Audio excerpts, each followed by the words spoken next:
Bismihi ta'ala la syakka wa la syubhata fi syadati hadihil usrati syarifatil muntasibati ila Ubaidillah bin Ahmad al-Muhajir. Dengan nama Allah Ta'ala, tidak ada keraguan, tidak ada syubhat, tidak ada kebimbangan di dalam kesayyidan keluarga ini, keluarga yang mulia yang ternasab ke Ubaidillah bin Ahmad al-Muhajir. Assalamualaikum warahmatullahi wabarakatuh. Saya mendapatkan satu kalimat pengakuan dari seorang nasabah yang sekarang masih hidup, yaitu beliau Syekh Madi Rojai. Beliau memberikan qoror kepada nasabah Alawi dengan ungkapannya, Bismihi ta'ala la syakka wa la syubhata fi syadati hadil usrati syarifatil muntasibati ila Ubaidillah bin Ahmad al-Muhajir. Dengan nama Allah Ta'ala tidak ada keraguan, tidak ada syubhat, tidak ada kebimbangan di dalam kesayyidan keluarga ini, keluarga yang mulia yang ternasab kepada Ubaidillah bin Ahmad al-Muhajir. Para pemirsa, kalau saya diposisikan sebagai mu'tarid, orang yang tidak mengakui keabsahan nasabah Alawi, saya akan berpikir 1000 kali untuk menafsiri yang tidak sesuai dengan nas dohirnya. Menurut pandangan saya ini adalah nasun zahirun, nasun sharihun, wa hujjatun bayinah.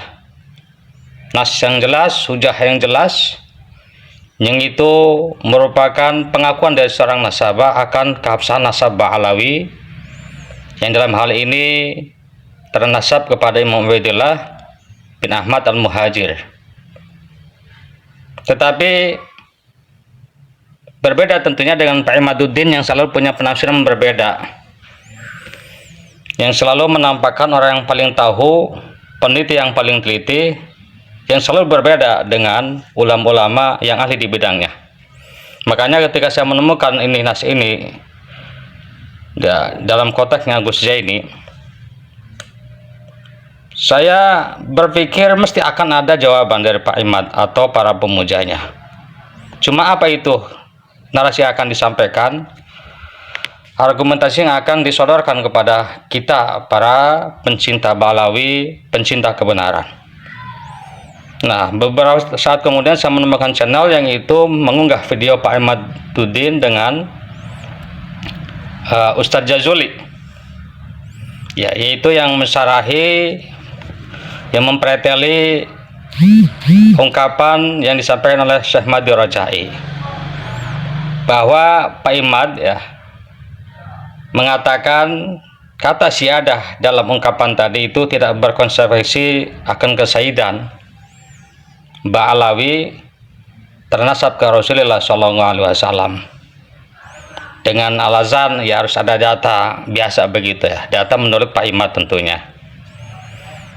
Itu katanya hanya mengisbat nasab ke Ubaidillah bin Ahmad bin Isa al-Muhajir.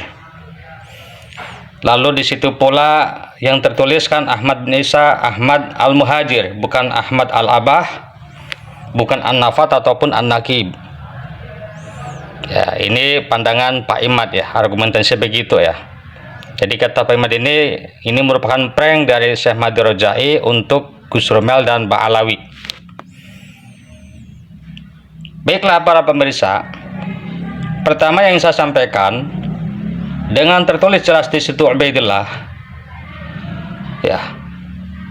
yang dalam redaksi tadi yang disampaikan Syekh Madi Rojai, itu menunjukkan bahwa Ubaidillah yang selama ini diragukan oleh kelompoknya Pak Imad bahkan kalau tidak salah Pak Imad sendiri yang menyampaikan itu bahwa Ubaidillah itu bukan Abdullah, jadi orang yang berbeda. Menurut pemahaman saya dalam hal ini, Syekh Madi Rojai menyatakan dengan tersirat bahwa Ubaidillah dan Abdullah orang yang sama, bukan orang yang berbeda. Dan dalam konteks ini pula, Karena ini pengakuannya ini korornya ya disampaikan ketika polemik nasab yang muncul di tengah-tengah publik yang cukup panas ya. Tentu ini adalah korenatul hal,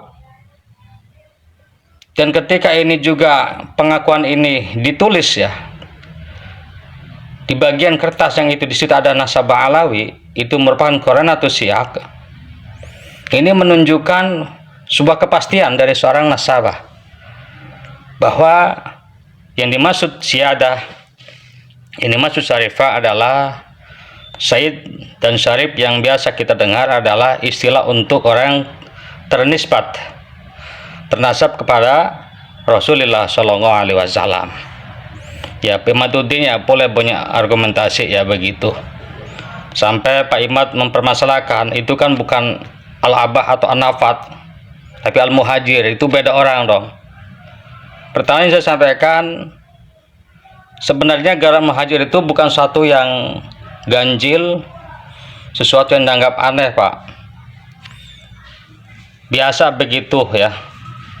Dalam sejarah akan ada penjelasan oleh orang setelahnya. Seperti saya umpamanya mengatakan Bapak ini Imaduddin Al-Kraseki. Sementara sebelumnya tidak pernah dia mengatakan Pak Imaduddin Al-Kraseki. Nggak ada salahnya kan begitu. Itu kan hanya menjelaskan. Dan ulama-ulama nasab yang menambil Al-Muhajir itu untuk menjelaskan posisi siapa beliau ya.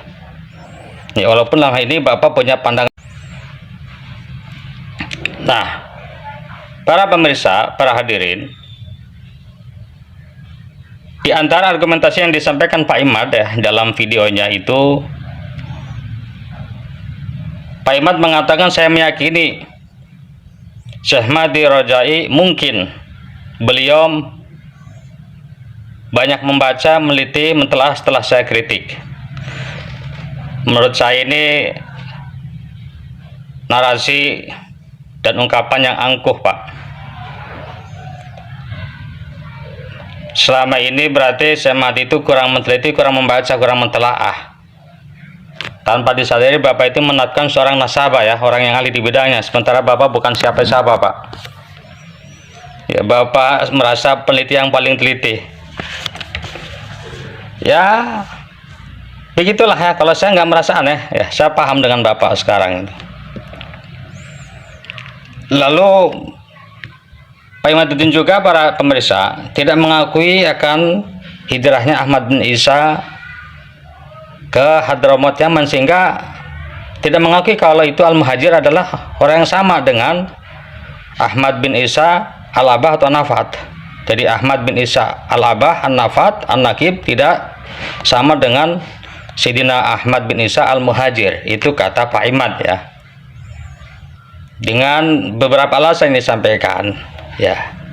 Pertama, kata Pak Imad, keberadaannya di Basra aja itu tidak ada, bagaimana itu dikatakan hijrah dari Basra Irak ke Yaman ke Hadramaut?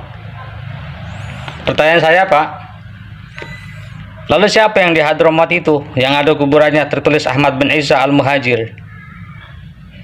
Kalau saudara mengatakan berbeda, Ahmad bin Isa Al-Muhajir bukan Ahmad bin Isa Al-Abah An-Nafat An-Nakib, lalu beliau Ahmad bin Isa Al-Abah di mana kuburannya? Selama ini kan itu tantangan itu ya pernah dan sering disampaikan oleh pembela Ba'alawi ya, pembela kebenaran sejarah. Sampai sekarang ini Bapak tidak bisa menjelaskan loh. Pernah itu ya channel Muhsin Official pernah menarasikan bahwa sebenarnya Ahmad bin Isa yang itu orang tua daripada Muhammad, Ali dan Husain itu ada di Irak, Basra Irak. Ternyata telah dicuri, bukan itu. Namanya sama ya. Juga orang tuanya tapi datuknya berbeda. Jelas itu ya. Nah, ini sebenarnya itu pembelokan sejarah, pembohongan publik, Pak. Dan itu biasa dilakukan oleh Bapak dan para pemuja Bapak begitu. Hal yang biasa, nggak aneh begitu. Tapi seakan-akan itu angin berlalu, seakan-akan bukan masalah. Yang kedua, Bapak menarasikan ya kalau Ahmad bin Isa itu tidak hijrah ke Hadramaut Yaman dengan alasan bahwa dalam catatan sejarah keberadaan dari Sayyidina Ahmad bin Isa itu di Madinah. Setelah itu nggak ada lagi informasi kemana beliau itu perginya. Dengan memakai dalil kata bapak nih, kaidah usul fikih al aslu baqa'u makan ala makan. Asal itu ya seperti itu. Ya, jangan dirubah. Ala makana. Nah, tetapi kan Bapak tidak bisa membuktikan kalau di Madinah di mana kuburannya. Yang kedua yang saya sampaikan, Bapak keliru kalau mengatakan ini adalah kaidah usul fikih, Pak. Ini adalah kaidah fikih. Tentu Bapak yang katanya peneliti paling teliti harus bisa membedakan antara kaidah fikih dengan kaidah usul, Pak. Kalau dalam usul itu istilahnya itu istishabul asal. Kalau redaksi seperti ini persis itu kaidah fikih, Pak. Ya, jadi itu harus diralat. Dan juga, Pak, tidak disebut itu kan bukan berarti tidak ada keberadaannya itu hijrah dari Basrah, Irak ke Hadramaut Yaman. Ya, jadi Bapak jangan merasa pandangan Bapak itu seperti CCTV yang bisa mengawasi tiap sudut, tiap seluk-beluknya sejarah, Pak. Ya, Bapak kan dan kita ini semua hidup jauh-jauh setelah beliau. Para pemirsa, para hadirin. Lalu juga Pak Imad ini berargumentasi kalau Ahmad bin Isa yang di Hadramaut itu bukan Ahmad bin Isa Al-Abah An-Nafat An-Nakib yang ada dalam kitab Nasab. Apa alasan yang ketiga? Kan di Hadramaut itu adalah alirannya ibadiyah dengan atau abadiyah ya, itu aliran Khawarij. Yang kita tahu bahwasanya Khawarij itu sangat bertolak belakang dengan Syiah. Apa mungkin itu ya bisa hijrah ke sana? Secara antropologi dan sosiologi itu tidak masuk akal begitu. Nah, itu kan sekali lagi ini pandangan Bapak begitu ya. Saya menjawab, Pak, Hadramaut itu tidak seperti Kresek, Pak, luas. Ya. Dan juga dengan keluasan Sayyidina Ahmad bin Isa dalam bergaul bermasyarakat ya berwarga negara dengan yang ada di sana, sangat mungkin, Pak, beliau itu hidup di tengah-tengah mereka yang berbeda paham tentunya. Ya mungkin kalau dengan cara Bapak ya nggak akan diterima, Pak. Bapak kan ketika pengen mengenalkan cara Bapak dengan cara seperti itu sangat mungkin ditolak ya. Dan pasti ditolaknya kalau cara begitu, Pak. Tapi dengan kelembutan, ya luas, santun, sangat mudah. Apalagi itu Hadramaut itu luas, Pak. Bisa jadi ya, madhab Abadiyah di blok A, di daerah A, beliau Ahmad bin Isa di daerah yang lainnya. Ya, jadi mungkin kalau saya memahami Bapak mengukur sejarah, mengukur orang itu dengan Bapak sendiri gitu ya. Sehingga begitu hasilnya ya. Mohon maaf saya harus sampaikan seperti ini ya. Jadi semuanya itu sejarah ataupun apa. Para pemirsa ya. Jadi kalau saya memahami apa yang disampaikan Syekh Madir itu merupakan nasun sharih, nasun zahir, hujjatun bayinah ya. Tidak ada kata mengelak untuk mengakui kabsan nasabah Alawi. Ya, dengan dalil bahwa di situ ada dua pendukung ya. Qarinatul hal di mana itu disampaikan oleh Syekh Madir Rajai ya, ketika beliau mengetahui polemik nasabah Alawi apakah ternisbat ke Rasulullah atau enggak. Yang kedua juga didukung dari Qarinatul Siyak. Kenapa? Karena ini jumlah ini tidak berdiri sendiri, Pak. Itu ditulis dalam satu lembaran, itu ada pohon nasab di situ. Yang itu menulis nasab sebagian Ba'alawi di situ. Jadi jelas itu ya. Seharusnya kalau berpikir dengan akal sehat, logika yang waras, tidak usah ngeles ke sana sini. Ini udah suatu hujah yang tidak bisa dibantahkan. Cuma kan begitu ya. Sekali lagi saya karena sangat memahami ya gerakan-gerakan Pak Imaduddin dan para pemujanya. cara-cara mereka, ya seperti itu. Makanya begitu itu Pak Imad menjelaskan ini ya, mensyarahi ya, pemujinya memberikan narasi-narasi sebagai dukungan gitu. Ya begitulah ya para pemirsa, tidak aneh ya. Yang jelas kita tunggu selanjutnya ya. Jadi kita ini bukan orang kemarin sore yang tidak yang bisa dikadalin ya, bisa ditipu-tipu oleh narasi Bapak. Nah, kalau andaikan narasi Bapak disampaikan di tahun 90-an atau sampai 2000 Pak, mungkin itu bisa bisa merubah keyakinan orang, bisa merubah pemahaman orang Pak. Tapi karena di sini sekarang ini era yang informasi mudah diakses ya, dan media itu bukan milik Bapak dan teman-teman ya. Yang punya YouTube bukan Bapak dan teman, tapi juga kita semua YouTube ya. Kita tahu dengan media.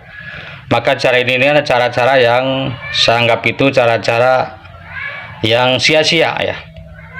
Yang membuang energi, yang pada akhirnya itu akan melanjangi Bapak dan teman-teman Pak. Ya. Ya kalau Bapak merasa benar ya lanjutkan Pak. Ya mungkin argumentasi dari pembela Ba'alawi, dari kita pembela kebenaran akan selalu bisa Bapak bantah. Tapi saya yakin pada saatnya Bapak akan dihajar oleh argumentasi sendiri. Ya, itu saja ya. Sekian. Wassalamualaikum warahmatullahi wabarakatuh.